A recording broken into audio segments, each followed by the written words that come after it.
Hello friends, कैसे हैं आप लोग। सौरभ एडुकेयर में आपका स्वागत है।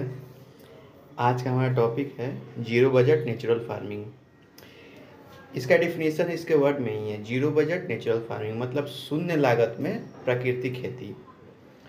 तो चलिए देखते हैं इसके बारे में।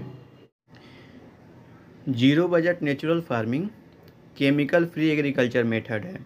मतलब हम लोग इसमें केमिकल फर्टिलाइज़र का यूज नहीं करते हैं, और जैसे पहले हम लोग ट्रेडिशनल मेथड से जो खेती करते थे वैसे इसमें खेती करते हैं। यह प्रमोट किया गया है सुभाष पालेकर के द्वारा, जो कि एक एग्रीकल्चरिस्ट थे। 1990 के दशक में इन्होंने किया था।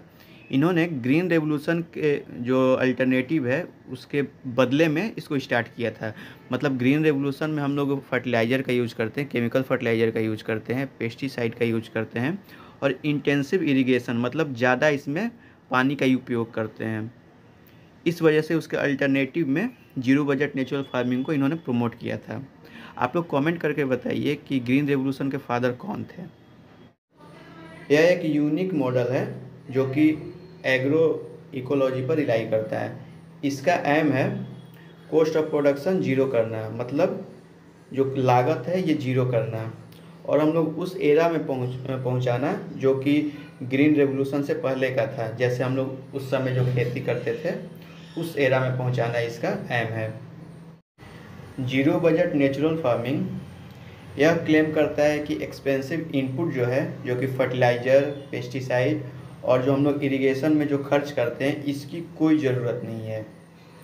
आप खुद सोचिए ना कि कोई भी चीज़ जीरो बजट कैसे हो सकता है, लो बजट हो सकता है। मान लीजिए कि आप फर्टिलाइज़र के जगह पर काऊ डंग और काऊ यूरिन का यूज कर रहे हैं, लेकिन आपको जो लेबर चार्ज है वो तो लगेगा ही ना। फिर कैसे ये जीरो बजट हुआ। इसको लो बजट कह सकते हैं। और जो सीड का जो है वो तो लगेगा ही, सीड खरीदने के लिए आपको तो पैसा देना ही पड़ेगा। तो फिर कैसे ये जीरो बजट हुआ। इसको हम लोग लो बजट नेचुरल फार्मिंग कह सकते हैं। इसमें अभी बहुत ज़्यादा रिफॉर्म करने की ज़रूरत है। जैसे जो मनरेगा के तहत जो लेबर आते हैं उनको इस काम में लगाने की ज़रूरत है, तभी हमारा जीरो बजट हो पाएगा। और जो सीड प्रोडक्शन है जो कि ये कॉस्टली होता है, सीड जो होता है ये कॉस्टली आता है, तो सीड प्रोडक्शन की ट्रेनिंग देने की ज़रूरत है किसानों को, तब ये जीरो बजट हो पाएगा। ठीक है। नेक्स्ट है component of zero budget natural farming.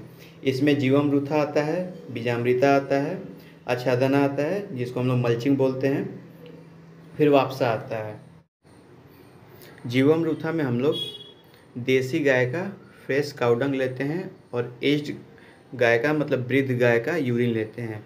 दोनों ही देसी गाय का ही लेते हैं, और इसको हम लोग जैगरी, पल्स फ्लोर, वाटर और सॉइल के साथ मिक्स करके इसका मिक्सचर बनाते हैं, और इसको हम लोग फार्म में यूज करते हैं। बीजामृत में हम लोग नीम लीफ और उसका पल्प यूज करते हैं, फिर टोबैको, ग्रीन चिली यूज करते हैं, और इसको हम लोग मिक्सचर बनाकर इसको इंसेक्ट और पेस्ट मैनेजमेंट के तौर पर यूज करते हैं। और इसको सीड ट्रीटमेंट में भी यूज किया जाता है। कन्वेंशनल मेथड में सीड ट्रीटमेंट थीरम से किया जाता है, और इसमें सीड ट्रीटमेंट इससे किया जाता है। नेक्स्ट है आच्छादना मल्चिंग। मल्चिंग का मतलब होता है सॉइल को कवर करना। ये हम लोग ब्लैक पॉलीथीन से करते हैं, कवर क्रॉप से करते हैं। कवर क्रॉप में आपका राई आता है, मस्टर्ड आता है और काउपी आता है। ये हम लोग इसलिए करते हैं जिससे हमारा जो सॉइल का मॉइस्चर है वो लॉस ना हो, और इससे सॉइल इरोजन भी नहीं होता है। ठीक है। और हम लोग ऑर्गेनिक डेब्रिस का भी यूज करते हैं मल्चिंग करने के लिए, और एग्रीकल्चर रेसिड्यू का यूज करते हैं। नेक्स्ट है वापसा। इसमें एयर और वाटर मॉलिक्यूल दोनों सॉइल में प्रेजेंट होते हैं। यह हेल्प करता है इरिगेशन रिक्वायरमेंट को रिड्यूस करने में। हम लोग को जो सीड सोइंग है वो वापसा कंडीशन में ही करना चाहिए, क्योंकि इसमें सॉइल ना ज़्यादा सूखा होता है और ना ज़्यादा गीला होता है, इसलिए इस कंडीशन को सबसे अच्छा माना जाता है सीड सोइंग करने के लिए।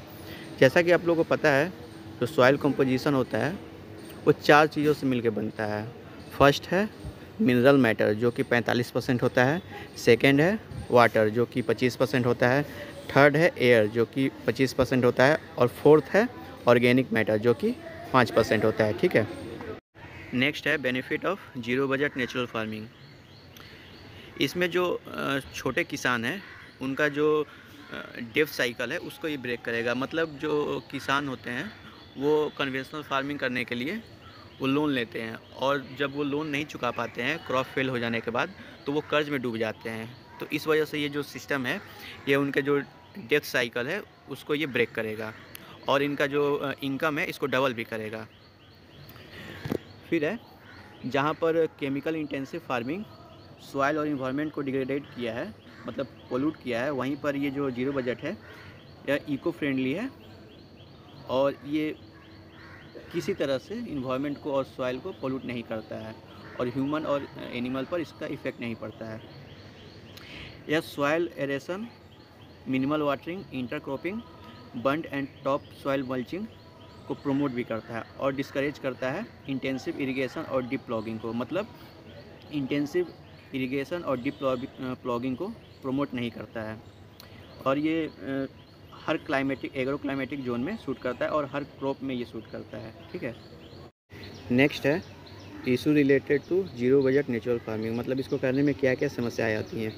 सिक्किम जो कि भारत का एक ऐसा राज्य है, एकमात्र ऐसा राज्य है जो कि 100% ऑर्गेनिक स्टेट है। यहाँ पर जो यील्ड है ये बहुत कम हुआ है, ऑर्गेनिक फार्मिंग करने की वजह से यील्ड बहुत कम हुआ है। इस वजह से जो बहुत सारे किसान हैं ये कन्वेंशनल फार्मिंग की तरफ मूव कर रहे हैं, क्योंकि यील्ड इसमें बहुत कम आता है जीरो बजट में। इस वजह से ये कन्वेंशनल फार्मिंग करना फिर से स्टार्ट कर दिए हैं। फिर है जहाँ पर zero budget natural farming soil fertility को प्रिजर्व करने में हेल्प तो किया है, लेकिन अभी तक ये प्रोडक्टिविटी को बढ़ा नहीं पाया, मतलब उपज को बढ़ा नहीं पाया है, और जो फार्मर इनकम है वो भी नहीं बढ़ा पाया है। तो इसमें अभी बहुत सारा रिफॉर्म करने की ज़रूरत है, अभी बदलाव लाने की ज़रूरत है इसमें। लेकिन ये फ्यूचर के लिए बहुत अच्छा इनिशिएटिव है, बहुत अच्छा साबित हो सकता है फ्यूचर में। फिर है इस फार्मिंग सिस्टम में देसी गाय के ब्रीड पर हम लोग ज़्यादा डिपेंड रहते हैं, क्योंकि इन्हीं के काउडंग और यूरिन से हम लोग इसमें खेती करते हैं। देसी काउ ब्रीड है साहिवाल, रेड सिंधी, देवनी, बांगुर। लेकिन देसी गायों का संख्या तेज़ी से घट रहा है हमारे देश में। लाइवस्टॉक सेंसस के अकॉर्डिंग इंडिया में देसी गाय का पॉपुलेशन 8.1% कम हुआ है, जिस वजह से काउडंग और यूरिन की आपूर्ति नहीं हो पा रही है, और जिस वजह से ये खेती करने में भी प्रॉब्लम आ रही है। और अभी बहुत सारे गाँवों में काउडंग फ्यूल के तौर पर यूज किया जा रहा है, इस वजह से भी प्रॉब्लम आ रही है। कुछ दिन पहले आप लोग ने न्यूज़ सुना होगा श्रीलंका के बारे में। वहाँ जो क्राइसिस आया था ऑर्गेनिक फार्मिंग की वजह से ही आया था। वहाँ की गवर्नमेंट कन्वेंशनल फार्मिंग को बैन कर दिया और 100% ऑर्गेनिक फार्मिंग करने को आदेश दे दिया।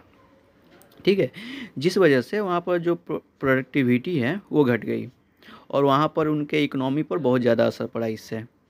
इससे इंडिया को भी सीख लेना चाहिए, और जीरो बजट नेचुरल फार्मिंग को थोड़ा धीरे प्रमोट करना चाहिए और इम्प्लीमेंट करना चाहिए।